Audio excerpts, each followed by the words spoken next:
All right, so we actually accidentally ended.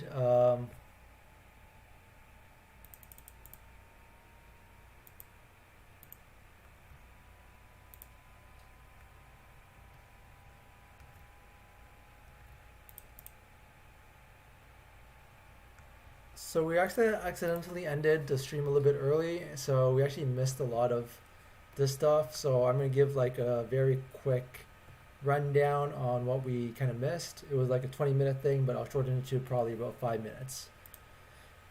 So last we were talking about what we're storing local on the device, the local state. And we're going to store a couple of things. We're going to store the device ID, and that's created at the start of the app if it doesn't exist. If it does exist, they'll just reuse it, and users can manually regenerate the device ID as well in case they want to refresh it. It likely won't be necessary, but we'll leave that option just in case. We'll store the room ID, and we'll leave it blank if they're not in a game, and then it'll be the room ID if it is in a game. So that's also can be used as a bit of a marker variable. So for example, if the game ID is blank or doesn't exist, then we know that they're not currently in a game. They can have the option on the screen to join a game or to create a game. And then we also have the role, which is hidden from other players, whether they're killer, villager, police, or whatever. And it'll be blank if they're not currently in a game. However, if most of the logic probably presumes that if they don't have a game ID, room ID, this is probably not being used. So even if it's not blank, it doesn't really matter too much. Then we have the list of players with the name and status and the stage. This is the exact same information that is available publicly through the Firebase real-time database. And this will be listened to, so it will refresh as the database refreshes. So as other players do actions, as the game moves forward, this will refresh from the server. And also any local settings, if there are any. So then we talk about the actions, which is what you can do. And we split that up into two different sections. One is the user actions, which is what can the user do. And then also the backend actions, which is what actions does your backend server have to do. So in terms of user actions, it's taken from the user's perspective. The user can create a game or join a game. They can set their name for games. So for example, they can set it as Chinese man, or they can set it as Nelson, or whatever. They can take role-specific actions during the game. So for example, if they're a killer, they can kill one player at each killer phase, and detectives can check one player at each detective phase, and villagers can vote for one person at each discussion and voting phase. So actually, when we got to here and we started writing this down, we realized that we don't know if the player already took their action or not. So therefore, we actually went back up to here for action taken, which is a Boolean variable. If it's false, the user can still take action for that turn if they're eligible to take action. Otherwise, it'll be true. And in retrospect, I actually don't like this because you'll have to remember to always set actions to be false if they can still be taken, and true otherwise. But I kind of prefer the other way. If it's, for example, action available, in that case, it's true if it's still available action, and false otherwise. Just this way, the whole like false means no, true means yay. That way, it's a little bit easier for developers to understand and a little bit harder to mix up. Because remember, you might have a lot of different code. You might have a lot of developers working on your project. So this way, you want to make sure that your code is as readable and as maintainable as possible. And that kind of goes into the whole design phase where we start off with the data that's available, and for a couple of reasons. One is we know what data is available when we look at what actions to be created. We also look at what data needs to be there for those actions to complete. So as we're looking at the user actions, we're thinking, okay, what data is needed to complete this action? So when we got to here that they need to have a role-specific action during the game, then it was like, oh, we don't have a way to keep track of that, so we should keep track of it, and therefore we update the data. And as the data updates, it was like, okay, now that we have this data, is there anything else in our actions that need to be updated to account for this data. Other things that I am now thinking of is that actions here, we can set their name for games. So for local state, we also want to keep track of their name. Not just the list of players and their names, but also like what is our name. So we can just put that as name.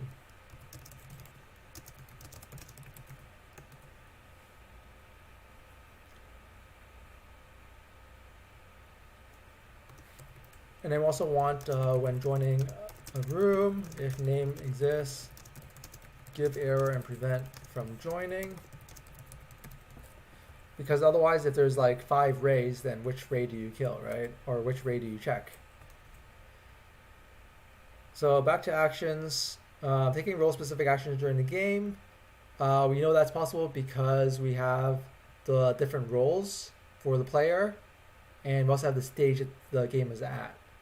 And then we also have the device ID that defines the player. So with those pieces of information, we can actually take that action. So for each action, when you write down the action, you also want to think about what does it mean in terms of the data. Do we have the data required to complete this action? And what data does this action give the application? And then end game if leader and leave game if not leader. So we also have to add in who's the leader of the game. And then I was thinking, do you want the leader to be publicly available here in the RTDB or accessed through a server? Then upon further thinking, the leader can take administrative actions. And that doesn't change throughout the game. So let's not use RTDB for that because RTDB can be a bit on the expensive side. So we'll keep that in MongoDB. And it's a good place for it because when you take an administrative action, it goes to our server first. It doesn't ever hit directly to the public database. And that server can, at that point, can check, is this player authorized to do that or not? And then same thing for leave game if not leader. Anyone can leave game at any time. We do want to have in local state whether it's a leader or not. So here we can probably have name, status, and then leader name. If leader name is same as current name, then you are the leader. So this way we don't have to keep track of we don't have to map, for example, the device ID back to a player name when we want to tell which player is which user is the leader. We just have the name. But because the names are unique as they join, their action on the device can just be checked by just having the leader name. Although when they actually take the action, having the check on the device ID is probably better. So here when we store the leader, where's the leader? MongoDB, the room. Leader ID is the device ID of leader. So when they actually take an action that requires authentication as leader, then we're going to check to make sure that they actually have that permission by device ID, which is a lot more secure than the name.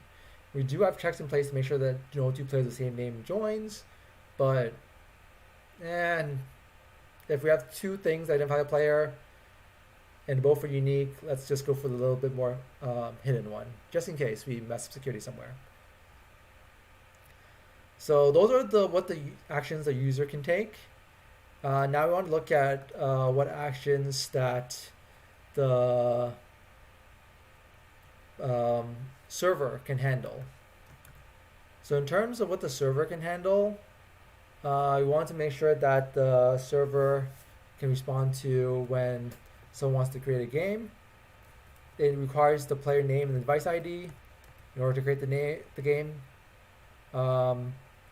Given this information, we have all the information we need to actually create the game, because everything else that's stored here, given these 2 pieces of information, we can create all of that. Because the IP address, for example, is taken off the server request. You don't need to have that passed to the back end. It's kind of automatic. But we do need the player name and the device ID, because those are 2 user set pieces of information that we don't have. Everything else, like stage, it'll be the default starting stage. Um, the rules that gets populated when the game actually starts. All that stuff. Oh, start game will be the next one. So start game, and that will require the device ID.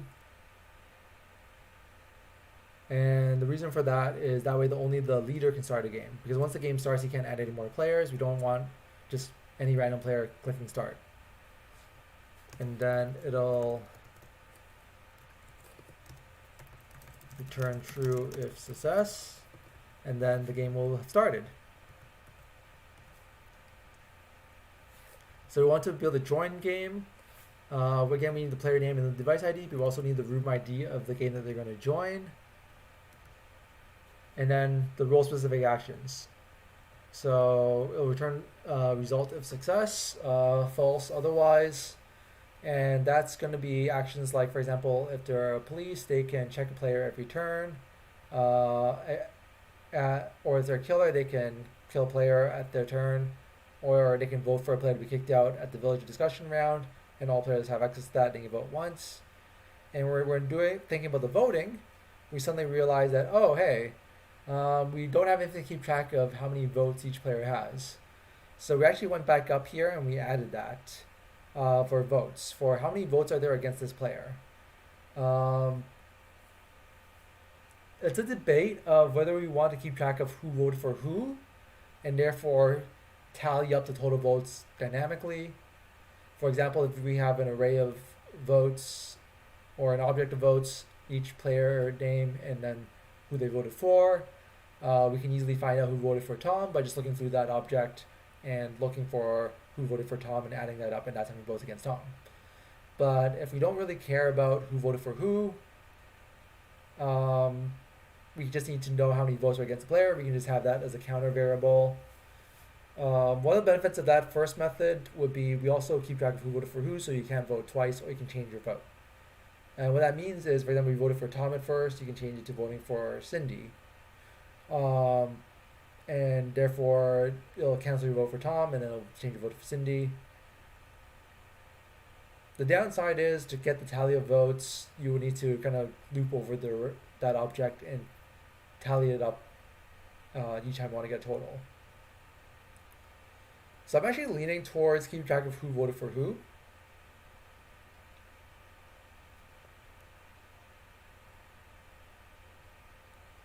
Yeah, actually, we should keep track of who voted for who, because that way you can change your vote during discussion.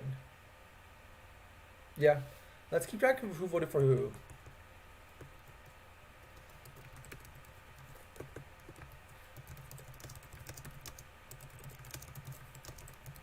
So the reason why we keep track of the player name and not the device ID here is when we want to push this to the public. For example, we want a list of who voted for who also available publicly, then we don't want to have that mapping. Otherwise, every time we'll get a device ID in the voted for, then we'll have to do a lookup on, so what's the name of that player, because we never want to pass the device ID of any player other than themselves to any other player, because that's a big security thing. It just ruins the whole security setup. We also want to, I guess, prevent too many lookups. So if it's the name, you just need to store that directly into the database on both the back end and the front end. With the device ID on the back end, we also have to do a lookup to get to the name in order to the front end. So here we'll also do a voted for against. So that way that it's publicly seeing who they voted for. And then we can tally that up as a total for the UI on the client side. So that's the role actions. And then you can also end the game and leave a game. So again, if you're ending the game, you have to be the leader of the game. If you're leaving the game, anyone can do that unless they're the leader. If they're a leader and they end the game, then it kind of ends the game for everyone. So that's it for the data and actions video. Here we're going to, for our next video, we're going to talk about the user interface and the skeleton. In the video after that, we're going to actually start coding. I know it's a lot of planning and a lot of talking during these videos, but we have to make sure that we have good planning in order to know what to code and how to code it, because you don't want to have code that you're gonna be like, oh crap, I can't use this code after all because it's not the right code for the purpose. So by planning in advance, you save yourself actually a lot of time later on in the coding part, and also gives you a big picture view of the entire game itself. So that way you know as you're coding what other pieces of the puzzle that you want to be looking out for. But eventually we'll get to actual coding videos where we'll be coding the front end user interface and mobile app in JavaScript, React Native, and then we'll be coding the back end for Node.js Express as an API, and we set up the databases and all that technical stuff. But for now, we're just talking about like the planning and design phases. Hope you liked the video. Drop a like, drop a subscribe, ask your questions in the comments, and hope to see